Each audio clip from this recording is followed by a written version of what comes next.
North, broadcasting live from the north, from the 715, from the north. Hey guys, what's up? Gonna do a little review here of some of the Slate Digital stuff. I mean, more of like an overview, I guess, and my 2 cents on the matter. Um, so I read a lot of posts and people going back and forth about subscription services. Now, for certain DAWs, I won't mention any names. I don't know how I feel about that because I've already paid $800 for Pro Tools, and then that was for Pro Tools whatever 7, and then I paid another 300 to upgrade. So I'm $1,000 in. I don't know if I feel like giving anybody a monthly fee for that. Also, some of the plugins that I have are RTAS still, and so where I'm at, I have a co-license for 10 and 11. So sometimes I'll like master in 11 because they have offline bounce. It's a big time saver. But I stay in 10 because you get RTAS and AAX, and I can also, like with 8 and under, you needed to have an Avid interface. So you couldn't hook up, an Apollo Twin or an Apogee or, RME, any other interface that's going to be bang for the buck way better than your Avid stuff. Now, some of those like modded 003s, like Black Line Audio modded 003s, that's a different story. But if you're trying to have a new interface and not not have to like record in Logic and then mix in Pro Tools or whatever, or have Pro Tools HD, then you want to have 9 or up. 10 lets you simultaneously run RTAS and AAX plugins, so that's where I'm at. That's where I'm going to stay till I figure something out. Whether it's, I've heard a lot of good things about Studio One. I tried Reaper. I don't know. Maybe I need to try it again. It was just the workflow was so different for me that I just couldn't get into it. But, you know, the topic of the day here is the Slate Digital subscription. My thoughts are it's a no-brainer. I mean, they had the $20 or $25, whether you wanted like the whole bundle or just the Slate stuff, because for the extra $5 then you get like the Eosis stuff and Relab and whatnot. So that subscription you can pause. So say like if you're in a band and you're gonna spend some time writing and you're touring or playing shows around town and coming up with material, and then you spend another month recording songs and you're not going to need the Slate stuff to record, then you can pause the subscription that whole time, and then when it comes time to mixing, unpause it, and then when you're done mixing, pause it again. I mean, I think that's pretty cool. But for me, I don't really need to pause the subscription, because if I'm not working on other people's stuff, then I'll be working on my own stuff. Either way, I'm going to need it. So for $15 a month, that's $180 a year. And I think they even give you a deal if you pay for like the whole year up front. So that's how much one of their plugins are. So if you're going to get if Slate Digital drops one new plugin a year, then, you've basically got your money's worth.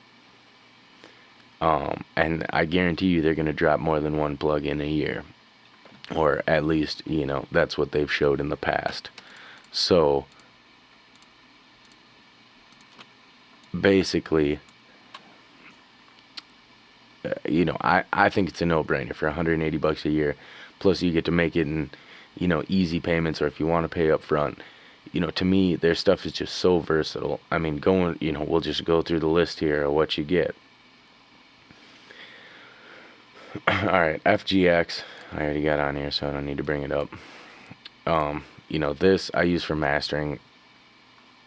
Well, I'll put it on the 2-bus right away and, mix into it. But some of their controls here, like dynamic perception and the intelligent transient processing, if you're mixing to 2 tracks or mixing hip-hop, a lot of times you got to keep this pretty low, and you got to keep it all the way down and smooth, or like maybe a little bit up.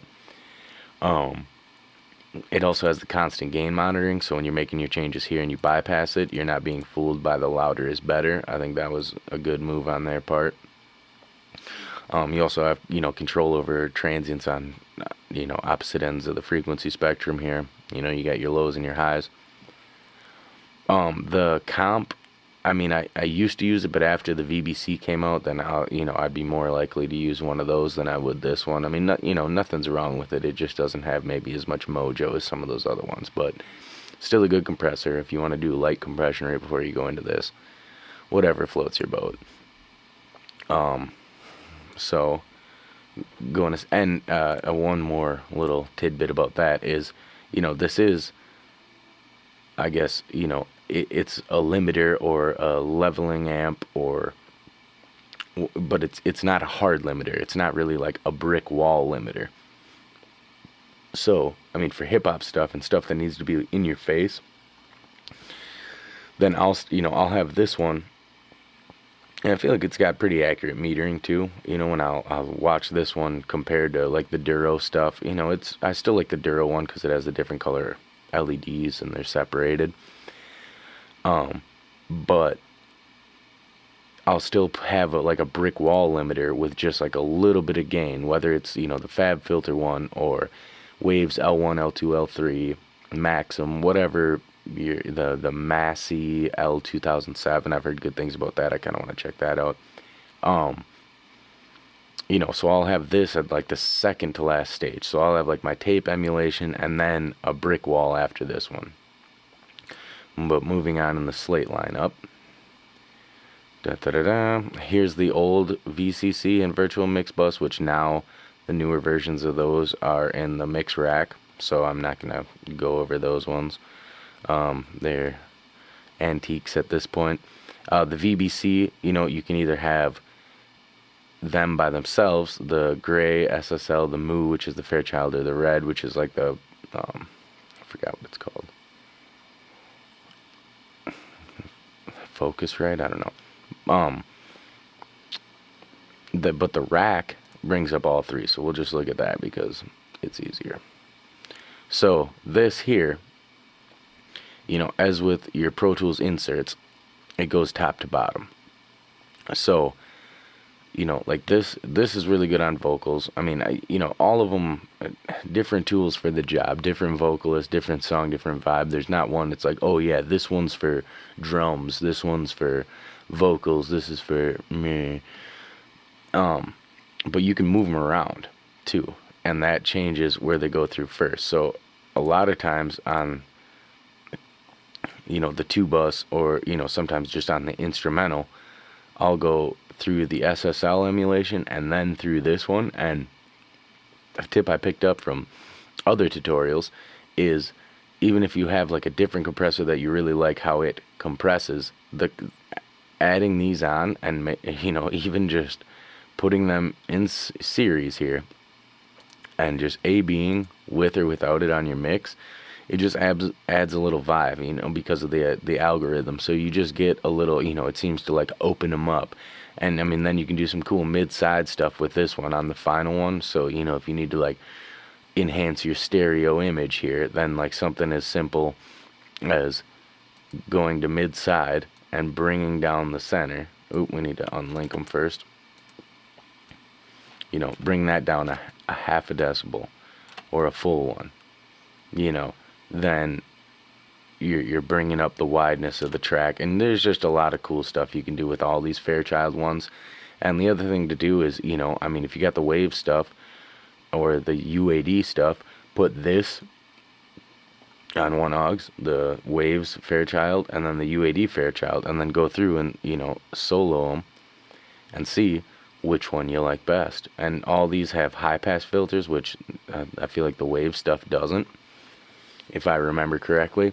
So that is like huge to me, that the kick drum isn't going to come in and just boom and start pumping. And so those, just flip those bad boys all the way up. And and then you can also do, if you want to smack them a little harder, you can just bring the mix down.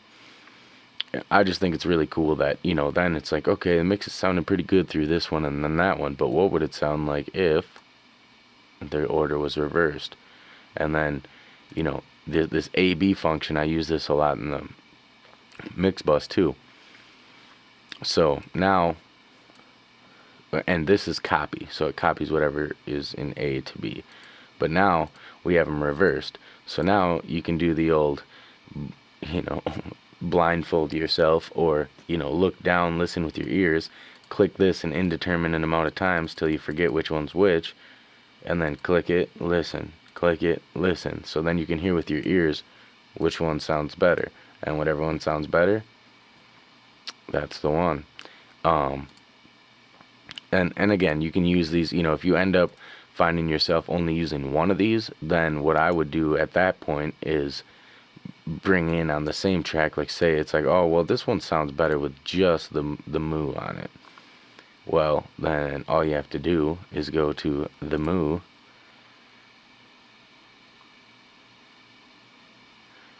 Rainbow Wheel of Death, please don't kill my session. With running the screen capture stuff and all that, Pro Tools seems to crash even more than it does on its own. So then, you can just bring that up, on the same track, obviously. Get your settings plugged in, doop, doop, doop, doop, doop, doop, and then, remove the VBC. Just free up a little CPU. Alright. So that's the VBC rack. Pretty cool that you can, move them around, and, you have them all in series with only having one plug-in. You don't need to stack your inserts. You already have 3 bus compressors. I've never really ran anything through all 3 of them, although, there's no rule saying you can't. Verb Suite Classics. They just released some new patches for these, I think, some new settings. Let's see. Ooh. I don't know if I've updated them. No, I think the 3000 just came out, and the 3500, or was it the 3000 and the 5000? Either way, some really cool stuff in there. And then, also with the bundle, I believe this, the EOS's de-esser is part of that. And I want to say that is part of the Slate bundle too. But this, and then, alright, I'll save the best for last, in my opinion. So this is cool. You can either pick to have your sweet spinny wheels showing or not. Somebody's watching you mix, of course you gotta have your reel spinning, right?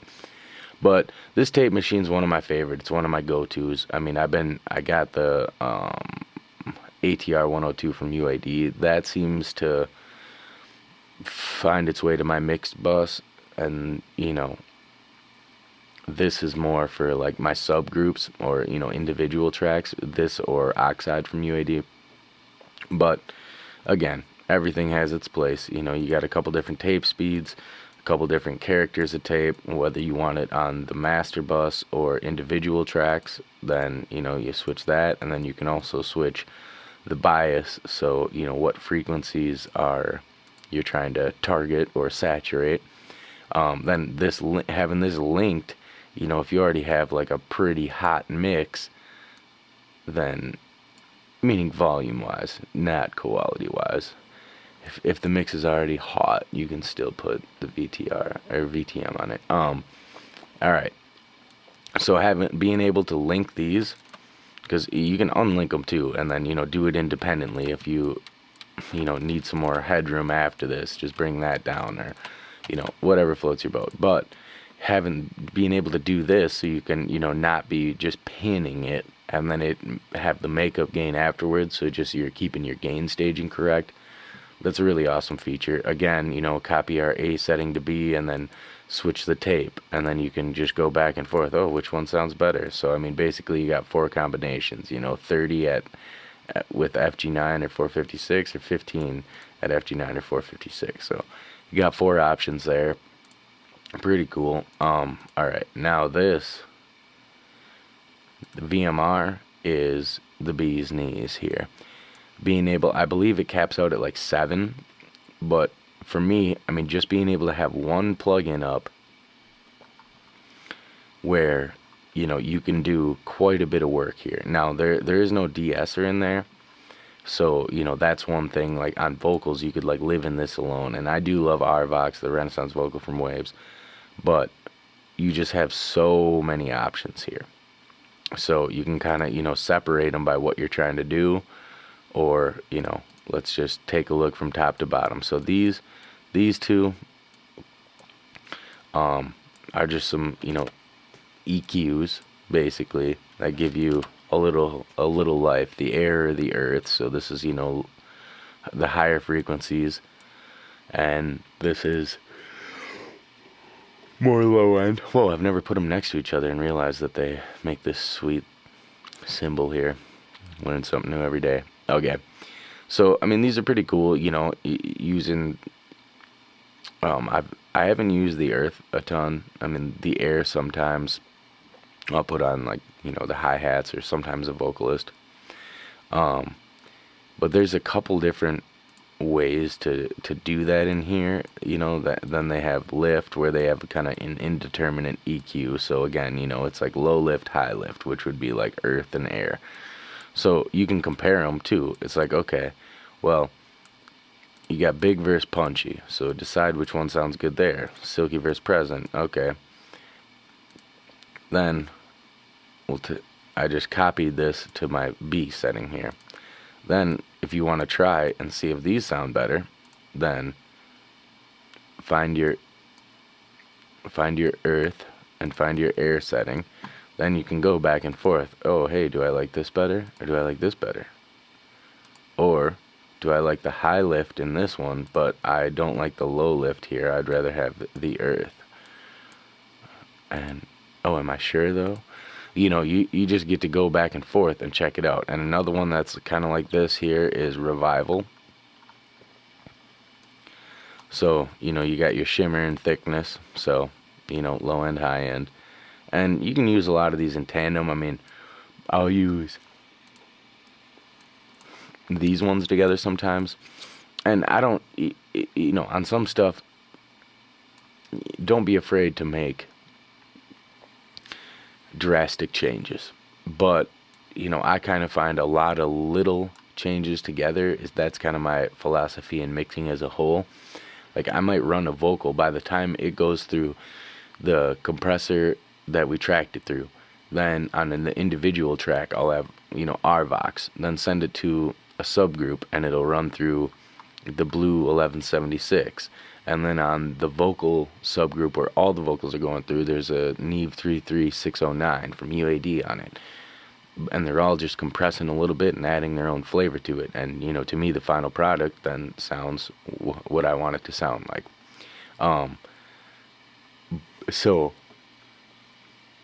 these I never get too crazy with, but if you really need it, if you're really missing that air or that shimmer on the top end, or you really need the thickness or low lift, then do what you got to do. But using those in tandem, if you don't go crazy on them, I feel like is a good thing. So then, as far as EQs, equalizer, which I feel like is their like mastering EQ, yeah. And then we already looked at some of these, the lift and air, earth, and then here's the Neve and SSL, and that's what we got for EQs. So this one, I feel like this one is more like they say like surgical and neutral. If you're looking for or vibe, then you probably be looking more at the SSL or the Neve. The Neve, especially for boosting frequencies at the end. I mean, a lot of times what I'll do, with the compressor here, is I'll sneak that in between. So I'll go through these ones and do my subtractive EQ. Find the frequencies I don't like, narrow band sweep, bring it down, widen the bell a little. And then once I've done that, take out my frequencies that I'm, not feeling. I'll do, high pass, pretend it's vocals here, about 100. Then compress it, because I always do subtractive EQ before the compressor, because if I don't like the resonances, why would I want them to even make it to the compressor? And then to add a little shimmer, this one a little bit goes a long way. So I mean, sometimes I'm boosting this top shelf like half a dB, and you go back and forth between it, it's audible. I mean, we can even check that one out on something so you can hear it too. But just to run through the list here of everything you get. Then compressors. There's a couple iterations of the 1176.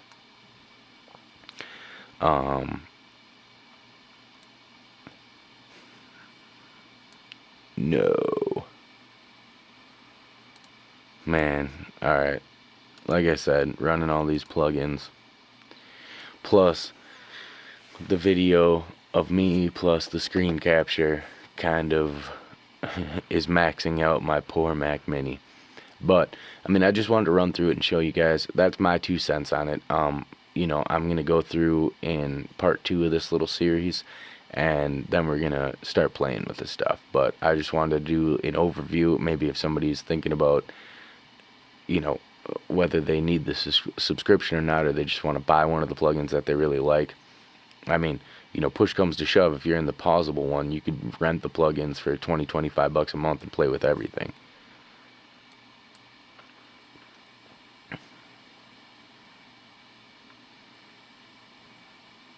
Alright, so we can watch Pro Tools open together here.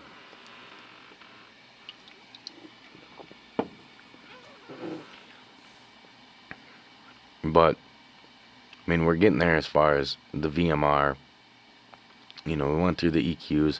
There's a couple more compressors. There's the Bomber, FG Bomber, and what's the other one called? We'll take a look.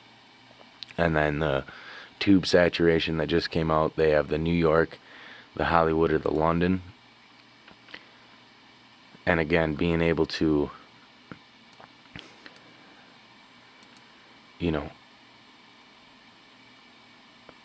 to use that AB feature towards the top is just, I mean, to me, really cool to save your setting.